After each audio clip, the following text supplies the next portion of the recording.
Well, good evening, everyone, and welcome to the Talk Creek Racing Touring Car Championship from Twin Rin Motegi, the track that was built in 1997 by the Honda Corporation when they wanted to learn more about open wheel racing. In the booth alongside me, Oscar Hardwick. And Oscar, after the Stewart report at Spa-Francorchamps, where a number of drivers were given time penalties, a couple of drivers here are on a mission to gain up some lost ground. Yeah, I seem to remember that Nick Vestigi was probably one of the most hard done by. That's correct, and we'll go through that once this race starts. Very quickly, we'll run through your race grid. We have got ourselves the top 5 in the caddy class: Frederick Follestad, Nick Vestigi, Joe Jr., Ian Rogers and Mark Bird. You'll see the rest of the caddy field coming through on your screens. And then in the Ford Falcon, Rens Brokerman, Thomas Van Brussel, Peter Ridley, Andy Goodison and Istvan Bala will round out your top 5. And you'll see the Ford Falcon field coming through your screen as well. We're going to be going green in less than a minute's time. This is Twin and Motegi, the 14-corner, 2.98 mile epic of a racetrack. This track is actually 2 tracks in one, as it has the oval running on top and alongside it, which makes Twin and Motegi one of the most unique racetracks in the world, rather than having that. And you see that we are waiting now for the lights. Lights are on, and once they go green, we're going to be racing here at Motegi, and they're out. And you see the drivers here going very quickly down towards turn number 1. 3, 4 right already as they do so, down into the first turn. Yeah, and it's a fantastic start from Nick Vestigi there. He has gone straight past Frederick. Crash. Ian Rogers is off the racetrack, as well as Andy Goodison into turn number 1 there. Sorry to interrupt you there, Oscar. And that was just as they got themselves through turn number 1 for the first time. Rogers is out of the race, as is Goodison. Well, as can be expected from the starts in these races, action from the offset. And it looks as though actually the number 7 is starting a little bit further back with the number 7 machine of Kevin Beekman and Rogers getting together. It looks like Rogers almost turned in on Beekman and then gets pushed a little bump there by Beekman as they came into the corner, and then collecting Goodison. Meanwhile, going through the rest of the field, it looks as though for the most part everyone else has been able to get through okay. Yeah, I mean, it's a fairly narrow track here at Motegi and used predominantly for motorcycle racing as of late. So, you know, it's tight for these big touring cars, and especially since these are the heavier end of the spectrum for that as well. And not only that, as I said earlier, this track was developed to give Honda more understanding on their open wheel program, especially for American open wheel, which is why they built the oval in the first place, and the road track resembled the kart kind of tracks they had. Very stop and start here. So whilst it's very narrow, on the plus side there are some good passing opportunities with almost a bit of stop-startiness and some long straightaways into some tight, tricky corners. Having a look through the field, currently having a look, and your race leader is still Frederick Follestad as he comes down to complete a lap, and complete first number lap. Sorry, Vestigi's actually got himself out into front there in the number 48 machine. So Vestigi's your race leader, Frederick Follestad is in second, Mark Bird is in third, being chased hard by Joe Jr.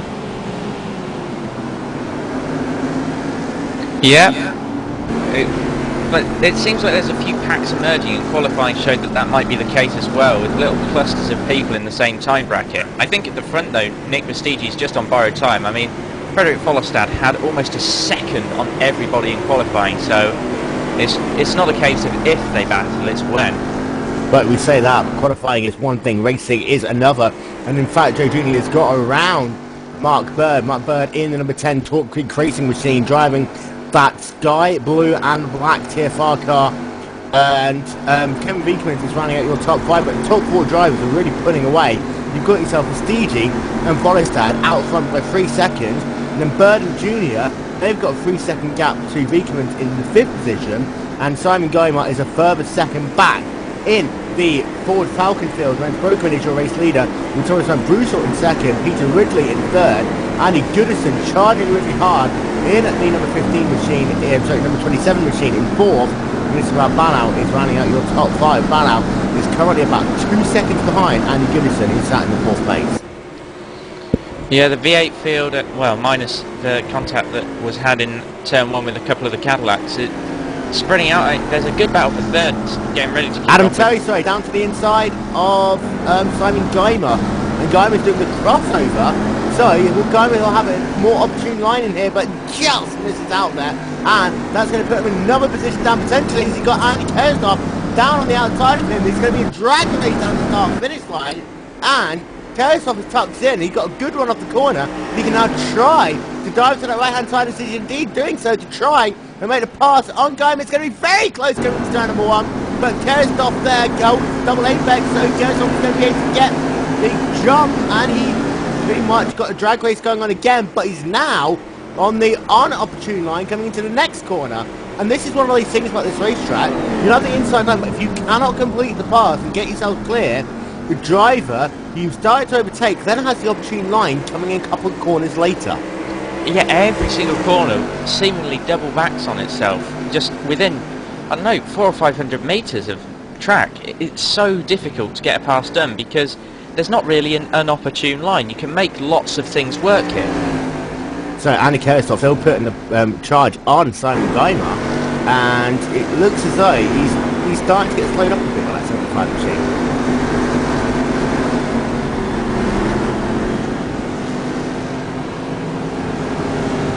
As we're currently having a look at Ren Brokeman in the number 84 machine, the gap between himself and Thomas Van Brussel is less than a second.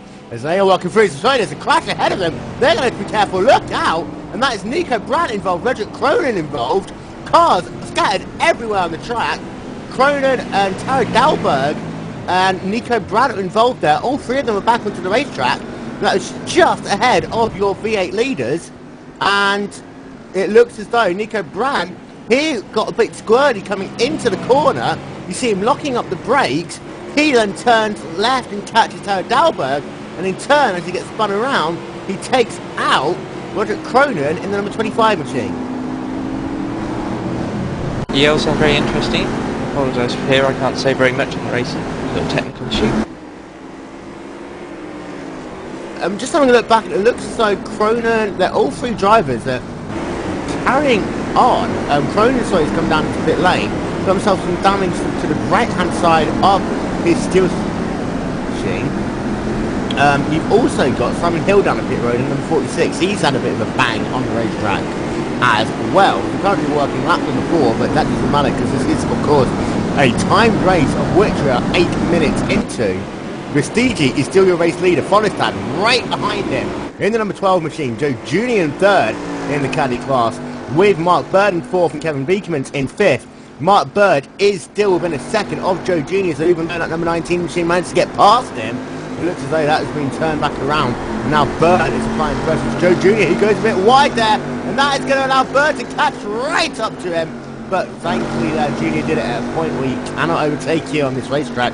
Single file for the most part there, and Junior got away with it.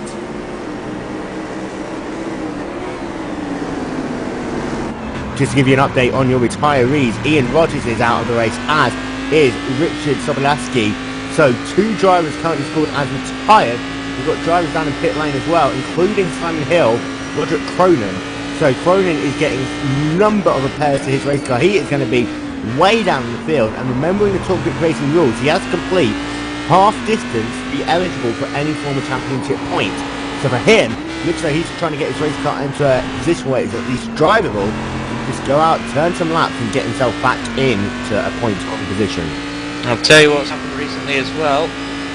We've got Frederick Follestad. He has made some inroads on Nick Vestigi's early lead. Nick's gone wide. Gets a bit sideways, but if he can hold the line, he's still got the line coming down into the next corner. As it didn't look as though Follestad was ready to capitalise on that. It was just as though he's cruising for the moment.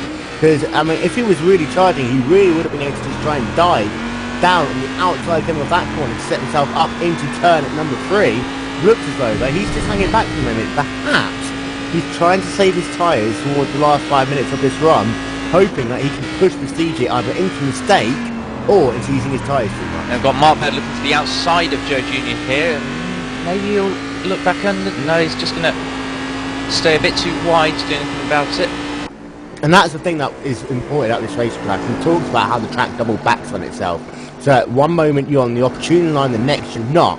You need to really pick your manoeuvres and pick a place where you can complete the pass pretty much instantaneously. So for a lot of these drivers, it's a different kind of racing here. It's almost pressurising your opponent into a mistake, rather than just trying to dive down the inside, because often diving down to the inside will be too wide coming out to the next corner, and all of a sudden you're not on the right part of the racetrack. Yeah, you can try and make a move, but making a move is a lot more difficult than allowing your car to use all of the track and just filling your opponent's race with your car. And that's the trick. This is a psychological track as such. You really need to make sure that people know where you are and what you're trying to do. Having a look back to the V8 class, Broken has put himself about a 1.5 second gap now over Thomas Van Bossel, who sat in the number 16 speed refrigeration car. I keep on saying his name wrong. I apologise to you, Van Bossel. But he sat in the second position. Behind, you've got Terry Dalberg and Nico Brandt trying to get themselves back through the field. Nico Brandt, in fact, managed to get himself around Terry Dalberg in this lap. As they're coming into the final complex of corners, this fast left. Then a second left-hander where you really had to slow it down. And after you take the right-hander down into the front straightaway, turn number 14, this front straightaway, really good place to set up a pass. But again, you've really got to do it on the first part of the corner if you're going to have the opportunity to make it work. Yeah, if you're not going to be able to make it work there, then you need to be thinking 3 or 4 corners in advance. You can't just say, okay, I'll do it this corner by pushing, because the problem is that the people around you can push just as much and hold you off without actually putting any more effort than you. Gap between Peter Ridley and Andy Goodison. They're fighting for 3rd and 4th position. Joe Junior's gone. Joe Junior's half spun it there and let Mark Bird straight through. But Junior managed to get it back on the racetrack, which is the important thing for Junior. And we've seen Junior make some mistakes like this in the series so far. Very consistent as again, his tyres now overheated. He's really having to be cautious now as he almost half spins it again. We've seen Junior make to turn from very fast lap times, but it looks as though just once or twice he can make those unforeseen errors, and that's what's cost him a couple of places so far already in this series. When consistency really is key in the long haul, that's not the sort of mistake he wants to be making.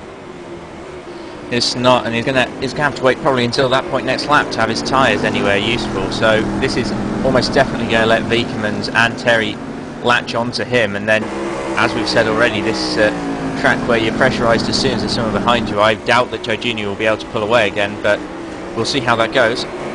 Yeah, so we're currently having a look at Nick Motegi and Frederick Qualified. The gap between them as they came across the line was down to 0.3 of a second. As Steve Farstad really is closing up to the rear of Motegi, but I'm not sure if it's dirty air or the fact that he's just not lining up a pass yet. But as you see, they're getting a little bit sideways into turn number 3. I'm not quite sure Farstad really has shown his hand yet. Oh, and Joe Junior's gone off again. Yeah, well, he's lost loads of positions. He got right up to the back of Mark Bird, and he's just gone again. But as you said, those tyres, they were overheated, so he had to let them cool down.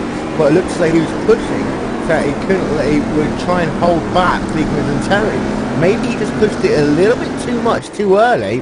Thought he had the grip, and then he didn't. He's gone off. Now he's not only lost himself the position to Mark Bird a lap ago, but in the space of a lap, he's now lost himself the position to Vikermans and Adam Terry.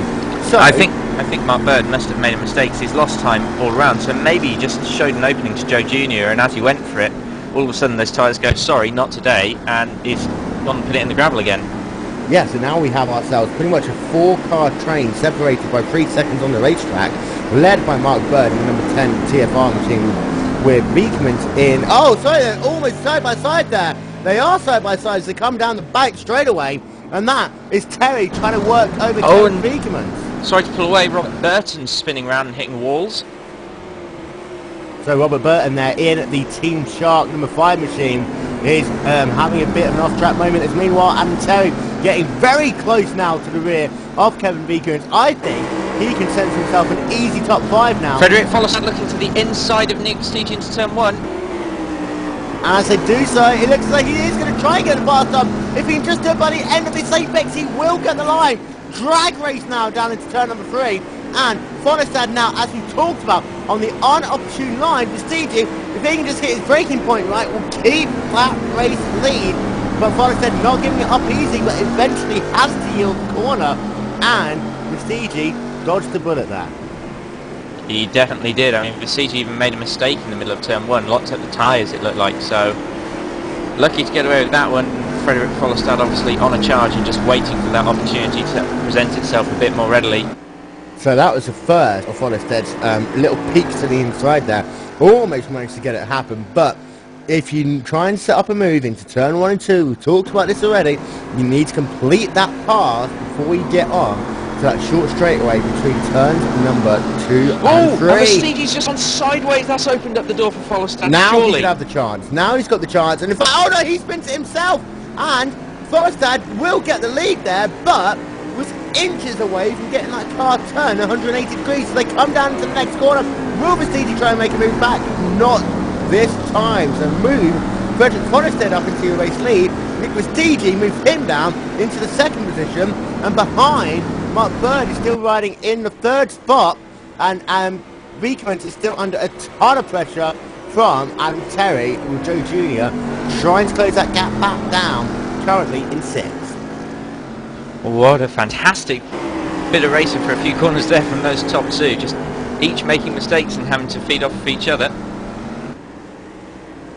A bit further back, we've got a battle going on between Andy Goodison and Esteban Badal. They are in the V8 supercar class, and they are currently battling over 4th and 5th position.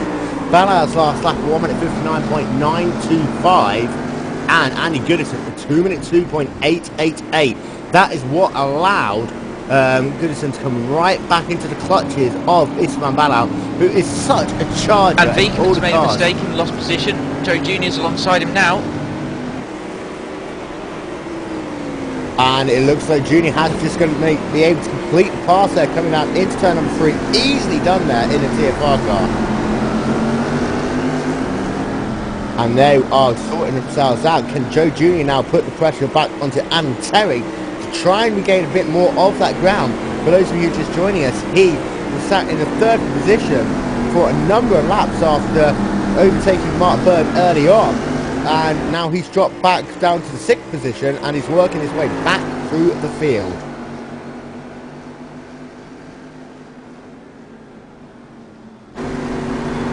A little bit further back, we are going to have a look at an interesting battle developing on the racetrack. Dave Guymer is struggling a little bit in that number 23 Team Shark machine. Currently sat down in the 6th position in the V8 class. Danny Bowles, his last lap was almost 4 tenths of a second faster, and he's only about 2 seconds behind, so he should be closing him down in the next couple of laps or so. However, we've had 18 minutes of this 30 minutes race complete, so we've got ourselves literally about 6 laps left to go here. Frederick Follestad, he is your race leader. Nick Prestige is currently sat in 2nd position. Mark Bird in 3rd. Kevin Beekman in 4th. Adam Terry. Yeah, sorry, Adam Terry's in 4th. And then we've got ourselves Joe Jr. in 5th and Kevin Beekman in the 6th position. And then in the V8 Supercars, we have got ourselves Rens Brokeman, Thomas Van Brussel, Peter Ridley, Andy Goodison, Esteban Badal rounding out your top 5. Roderick. To give yourself a quick update on the retirees, Richard Cronin is actually back circulating on the racetrack, however, 1 lap down. He's trying to get himself up to that 50% bracket to get himself some points. Simon Hill is out of the race, Ian Rogers is out of the race, Richard Soboleski is also out of the race. So we're currently having a look at the battle between Follestad and Prestige. Prestige dropped back now to about 2nd behind Frederick Follestad, whose last lap was a 1 minute 53.765 in comparison to Nick Prestige's 1 minute 54.035. So Follestad trying to pull out that gap there, as Nico Brandt has just managed to get himself around Rens Brokeman, as he's trying to charge down Simon Guymer in about for the 8th position. We talked about Brandt earlier on. He was involved in that incident with Terry Dalberg and one of the other caddies as well, right ahead of the V8 leaders. I'm sorry, it was Roderick Cronin who's also involved in that. So Nico Brandt trying to close down Simon Geimer, and the gap between those two drivers, Nico Brandt was about 1.5 seconds after last time, but the gap is 11 seconds between those two drivers, so possibly not enough time there for Nico Brandt. Yeah, just we've got Andy Goodison chasing down Baloff at the moment, or so I've been informed. Indeed, that is the case. So Baloff must have gone past fairly recently, because it's the other way around not so long ago. Yeah, and Baloff, I say, he is a great charger, but he is not a driver who's really prone to making mistakes. So Goodison's going to have to find a way to pass him cleanly, because Baloff is very, very good at defending that line and not cracking under the pressure. And Baloff in that number 22 Central Eastern Europe machine. Goodison right behind him now in the number 27 Infinity Esports car. And last time by, Goodison's lap was a full... He's going to have a look here though. Yeah, but not quite close enough. And Baloff is... Goodison off the track there. And he just turned in too early. And it looked as though he was expecting Baloff to take the outside line. Baloff didn't. There's still a gap between the cars. And I think Goodison just reacted and turned the car when there wasn't even a corner there yet. No, I think he just panicked to see a car coming across his nose a bit closer than expected and locked the rear. It's very easy to do in these cars, so he probably just stabbed at the brakes and found himself looking the wrong way, as Toby Bushnell has disconnected and retired from this race. Yeah, so to update you on Toby Bushnell, just having a look to see what happened to him in that number 31 machine, and in fact he spun it coming out of turn number 4, and yeah, he got himself just a little bit too much on the curb there, running for the centre of the apex, just spun the car around into the tyre, into the barrier, and that car was way beyond repair, and he's now retired from the race. Meanwhile, Follestead coming up to put a lap on Andy Griffiths. Griffiths in the number 40 Ford Falcon, and Follestead is in the number 12, of course, number 12 Caddy machine, and he's looking down to the inside. That's an easy pass there, but Nick Vestigi goes right by with him, and you see Griffiths there just putting it all the way to the right hand side of the racetrack to let the two leaders get past. In the battle for the third position, Mark Bird has now got himself a 4-second gap over Adam Terry, currently sat in the 4th position. Joe Jr., after getting himself around Kevin Beekman, is sat in the 5th position.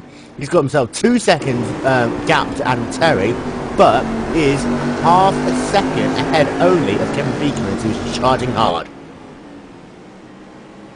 Yeah, close battles at the front and then towards the midfield of the Cadillac field, and much more spread out in the V8, so that does seem to be the case. A bit more of a time gap between drivers, and that's someone off in the gravel there, is it? I don't know, I saw lots of dust about, but I can't see who's gone off. I tell you what though, one of the things that is really useful for these caddy drivers and the Ford Falcons all at once is the length of the Beekman goes off again into turn number 3, and that is going to drop him way behind Joe Jr. now. And it's not only the case of the pressure for the car being chased, it looks as though a couple of these drivers chasing are having some big moments here today. But I was just about to say that for the most part, we've only got ourselves 2 drivers on track who are in the V8 class who is a lap down, and that is Andy Griffiths and Robert Burton, who's just been overtaken by Vestigi and Follestead. In fact, they're coming up to put a lap on William Pioneer now, but the length of this track really does mean that people can just stick with their own battles and not having to look in their rearview mirrors every 20 seconds.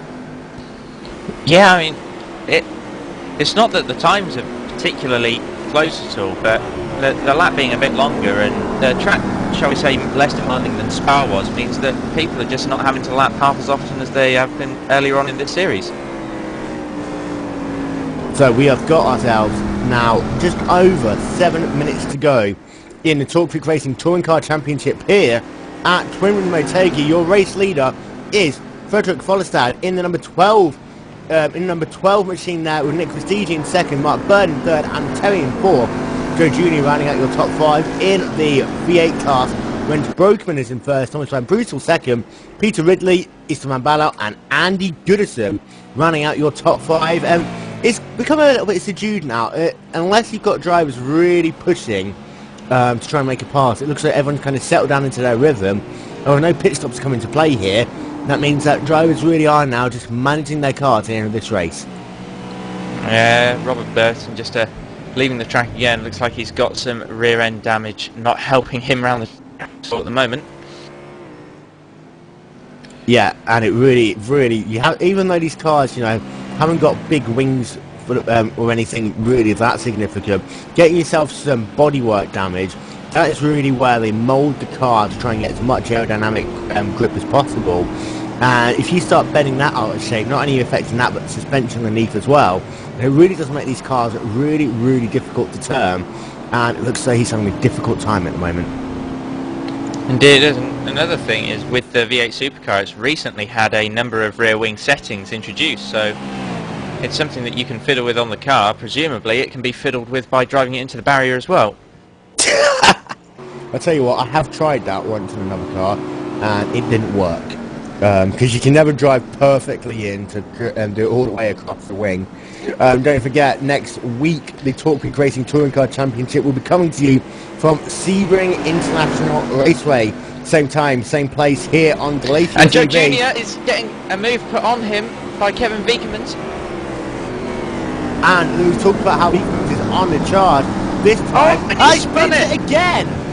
Just on the exit of turn number 2 there. He just spins it again, and he's had such a difficult day here today. And it looks like every time he gets himself on the inside of Joe Jr., he spins it. And that's, I apologise, it wasn't into turn number 2 there. It was towards the end of that, and it looks as though he just skipped a little bit of grass on entry. That forced him to lock up, and as he tried to then put the power down after completing the slide, the car just turned around on him. So that is Viekemans once again being put out of the picture, and unless he can gain himself now 6 seconds back to Joe Jr. Jr.'s nearly been turned into there. That was extremely close. Robert Burton just not noticing that the Cadillac of Joe Jr. had come alongside him. In fact, they did just trade a little bit of paint, which seeing as one of the sponsors on Joe Jr.'s car is trading paints, that's possibly a little bit more ironic than you would have thought. But Joe Jr. just about surviving there. Viekemans behind him. Gap is now at least 7 seconds between Viekemans and Joe Jr. In fact, it is about 6.5 to 7 seconds. Let's not forget also this Saturday the Corvettes and the Ford GTs will be here for the Summer Super Cup, which will be on from 8:30. Andy Goodison getting ready to do something about Istvan Belov, excuse my pronunciation there, as Istvan goes very wide.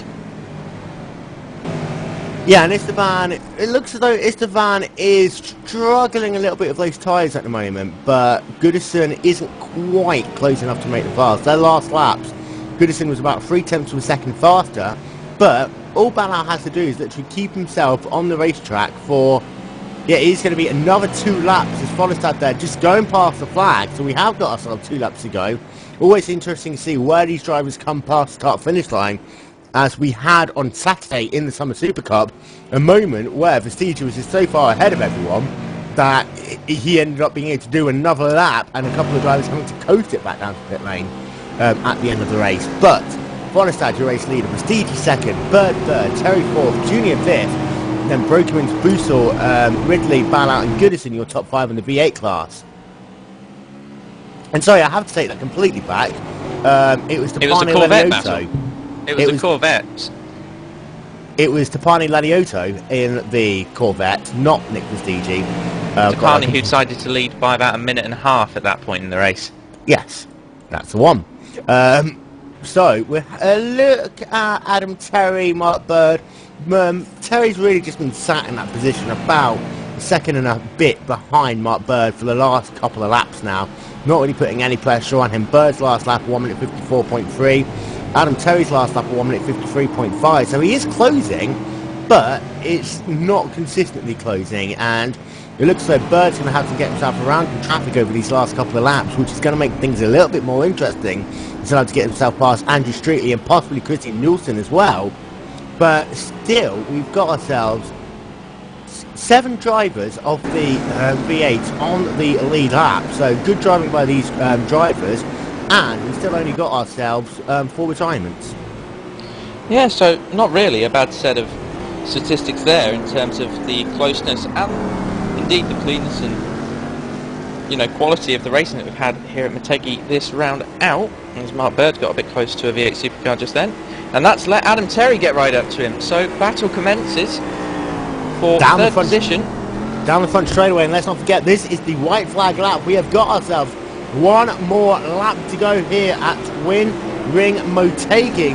Adam Terry not quite close enough to make a look down to the inside, coming into 1 and 2. But they've got themselves lap traffic ahead of them, and that is Christian Nielsen, the Indy 03 machine, who may yet play a part into this race. You see that Nielsen slowing right down to let Bird go past. Adam Terry's going to follow him from the second part of that apex, and both of them get through okay without being held up. So it really is game on, but Terry is still about a second behind Mark Bird in that battle for the 3rd position, and he's really only got himself about 2 passing opportunities left in this lap. Well, I can see a final corner dive coming here if Adam can get himself close enough to Mark Bird's TFR Cadillac. Meanwhile, back in front in the caddy class, Frederick Follestad, he's got himself half a lap to go here at Twin Ring Motegi. The gap between himself and Nick Vestigi is now up to 2.8 seconds. Vestigi there having a spirited drive in that number 48 machine. As Follestad coming down the back straightaway. This isn't the start finish line, this is what they use on the other circuit layout here at Motegi, so it only gets used in Formula 4, etc. Meanwhile, Follestad coming down into the last sequence of corners. That's simple, right hander for 10, then he's just got himself down the fast left-hand corner for 11, then 12, into the final corner for the final time, and here comes Frederick Follestad to win round 5 of the Talk Creek Racing Touring Car Championship, round 6 even here at Motegi. And Adam Terry's going to have to settle for 4th position. So Steve, go ahead. Not quite had the legs on Mark Bird at the end, so Mark Bird's going to round out the podium with Adam Terry in a close and well-fought 4th position. Nick Vestigi comes home in 2nd, Mark Bird in 3rd, Adam Terry in 4th, Joe Jr. just coming past the line in 5th. Kevin Viekman, a spirited drive by him, but it looks as though every time we got close to making pass on Joe Jr., he just got himself caught, spinning around or just slightly caught out. And Ikariasov comes home in 7th. Dave Geimer just coming past the start finish line now, coming home in the 8th position. Nico Brown again doing so in the number 24 machine in 9th. Meanwhile, Renz Broekman down into the final 2 corners, turns number 13 and 14 here at Twin Ring Motegi, as he's coming down now to make that last right-hand turn onto the front straightaway, and he is going to win the V8 Supercar class by 4 seconds over Thomas van Boesel. Renz Broekman once again absolutely dominating in the V8 class. He has been the man to contend with, as someone's gone straight on there. Obviously a bit of blind rage at the end of the race. For Van Boesel second, Peter Ridley comes home for a solid 3rd position there. Mr. Van Baarle keeping the charge going to take 4th here in the V8 class. We're just waiting for all these drivers to come past the line now. Goodison will come home in the 5th position. We saw Goodison having a spirited battle at the end. Nothing really able to come of it. And then the 6th position will go to Dave Geimer in the number 23 machine. So, we're just waiting now for the final couple of drivers to come past the start-finish line. And indeed, Dave Geimer does so now. So, going to run through the final results in just a couple of moments' time. Just want to remind all of our viewers as well, you saw it in the Talk Creek Racing Summer Super Cup on Saturday. Coming to you for the 2nd part of the Talk Creek Racing Touring Car Championship. We'll be bringing you more in-depth information onto these drivers. You'll see on the screen information for the championship battles in both the V8 and the Cadillac class as we come into the 2nd half of the season, which will be incredibly interesting to remind yourselves of some of the great battles here on the racetrack, be it between Vestigi and Follestad, be it between Junior Junior, Terry, and Bird. All of these drivers you'll be able to see where they are in the standings, how many points they got, how many top fives, all of that information will be coming to you from next week. Meanwhile, to sum up your race result, Frederick Follestad comes home in a time of 30 minutes 21.709 to take the first position. Nick Vestigi comes home in second, 2.4 seconds behind. Mark Bird in third, Adam Terry in fourth, Joe Jr. in fifth, Kevin Viekemans in the sixth position with Andy Kerristoff in seventh, Simon Geimer in eighth, Nico Brandt in ninth, and Terry Dalberg in 10th. And then retirement, you've got Roderick Cronin 2 laps down in 11th, and then your retirements Ian Rogers and Richard Sobolewski. And then in the V8 class, Rens Brokeman dominating once again, the gap between himself and Thomas Van Boosel, 4th second. Peter Ridley in third, Istvan Badout in fourth, Andy Goodison in fifth, Dave Geimer in sixth, and then Denny Bowles in seventh, Christian Nielsen, Andrew Streetley and William Pioneer rounding out your top 10, with Robert Burton in 11th, Andy Griffiths, Toby Bushnell and Simon Hill. And it looks as though we're going to have to go and say a hello to a Mr. Frederick Follestad. Congratulations! Yeah, thanks. That's the best fun I've had this season, actually. So you started on the pole, you lost out to Vestigi at the start, you stayed behind him for a bit, then you just were able to capitalise on the mistake Vestigi moved. How tough was it though? Because we saw you having a look down the inside into turn number one lap, but the way this track works, all of a sudden you're on the outside line coming into free. Yeah, I had a crappy start, and Nick had a decent one, I think. So, but I would never been able to pass him if he hadn't done a mistake. It was just ridiculously difficult. And when the pass was done, I started struggling with the tires, and so I'm sweating. That was really hard. And it seemed to be, though, well, once you got ahead, you were able to gap Vestigi by about 3/4 tenths of a second a lap. Just how hard is it sat behind one of those drivers on a track that not only is pretty narrow and difficult to overtake, but the track just twists and turns so often that you really got to complete that pass in the space of one corner? It's when we were as close, I don't think I was 3/4 tenths quicker, maybe on my best lap or something, but I think my tires were heating up quicker than his were, so that was so hard. And on this track, it's almost impossible to pass if the other guy doesn't do a mistake. And Dom? No, just this is the first race I've done here, so that's probably wrong. But yeah, I was scratching my head when I was behind him. And what that does do is move you up into second position in the caddy class. If my maths is correct, the gap between yourself and Junior was 7 points coming to this race. So you should be able to jump in. In fact, you might even get close to getting to first. But going on to Sebring to kick off the second half of the season next week, Sebring's very, very flat, but very, very technical. And it's a little bit like Motegi in some points, where passing can be very difficult. Yeah, but I'm really looking forward to that.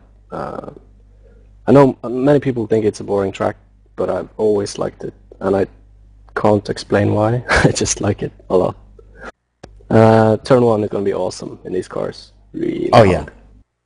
Turn 1 is going to be epic, and perhaps probably that final rush down to the start-finish line as well, especially in the last lap. I almost expect a couple of people to try that last-minute semi-bump and run, but congratulations on your race win. We will see you next week at Sebring. And where's everyone else gone? Oh, there he is. Nick Vestigi, he is there. He came home second in the race. Congratulations. Thank you very much. I would have liked to win, but yeah, sadly no. To take us through your race, you had a great start. You got yourself up into first. You were able to hold off Follestad's first real attack, and then it looks as though you just made a slight little mistake there, coming down into 1. Was it turn 1? I can't even remember. I can't remember either. Don't tell anyone. Well, I was surprised that I was so on the pace with Fred. I don't think he was much faster than me at the start, but halfway through the race we both started struggling with the car. It was really just all over the place for both of us. We were using the same setup as well, so yeah, and I started messing with my brake bias to try and get it under control again, but that didn't really help, and I kind of spun out, and I had to use the magic 2-foot save hacks to keep it from the wall, and he passed me, so. And after your post-race penalty at Spa, which we won't go into because I know how spirited you got up into that debate, this must be a good way to bounce back into the series. Yes. Yeah, I'm not even that concerned about the championship points anymore. It's just great fun to race that close with Fred. It was really just good fun.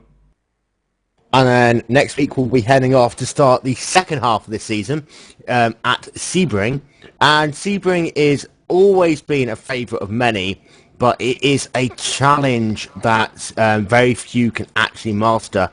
And not only that, it's going to be in the day, so a couple of these drivers won't be as used to it in the day as the night, but are you looking forward to it? Yes, I'm one of those that really like Sebring. I love it in the Ford GT, so should be good fun in this car. And very well done for you on your second position. We will see you next week as well, and we haven't got anyone else here. So, Oscar, final thoughts? Well, Motegi, newest track here in iRacing, and it has it's proven itself to be one to use and one to provide fantastic racing, even in a multi-class environment such as this one. And we have to take back there is no one left. Hi, Joe Jr., how are you doing? Hey, I'm fine. How are you? I'm not too bad. You seem to have had an interesting day today. At one point you were third, then you slipped back. You overtook Mark Bird first to get yourself into third. Then you slipped back. Then you and Kevin Viekemans had a battle, and then it looks as though every time he tried to overtake you, he wanted to spin out. Take us through your race. Yeah, well, the first couple laps, the car felt great actually. Behind Mark, got past him in turn one, but I have no clue how the car got so slippery as the race went on. I think I had a half spin somewhere and I couldn't recover from that.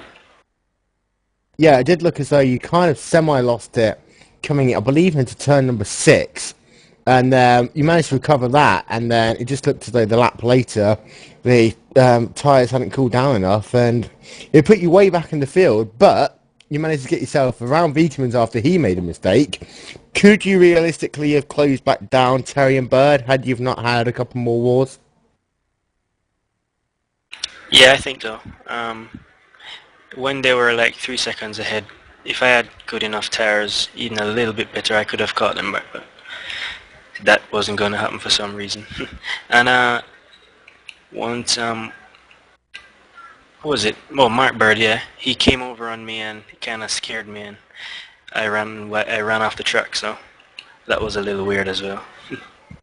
Yeah, there was one moment when a certain Ford Falcon driver as well decided to take the word trading paint a little bit too literally, a sponsor on the rear of your car, and trade a little bit of paint of you. But next week we're going to Sebring, and how is that number 19 Radical Steel Series car looking there?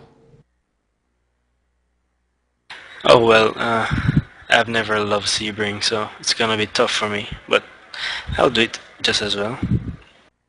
No worries, and good luck in the number 19 machine. We'll see you next week at Sebring, and you've already said what you wanted to do, so it's time for me to say, as I said earlier, next week for the second half of the season, we're bringing you more exciting features here on Glacier TV as we commence the second half of the Talk Geek Racing Touring Car Championship from Sebring International Raceway.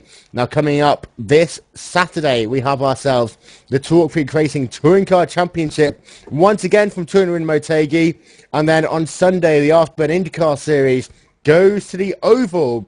After 2 races here on the roadsides, the Afterburn IndyCar Series will be going to the Oval for the Indy Japan 300. That's all coming up this week here on Glacier TV. Meanwhile, for myself and Oscar Hardwick and everyone here at Glacier, good night.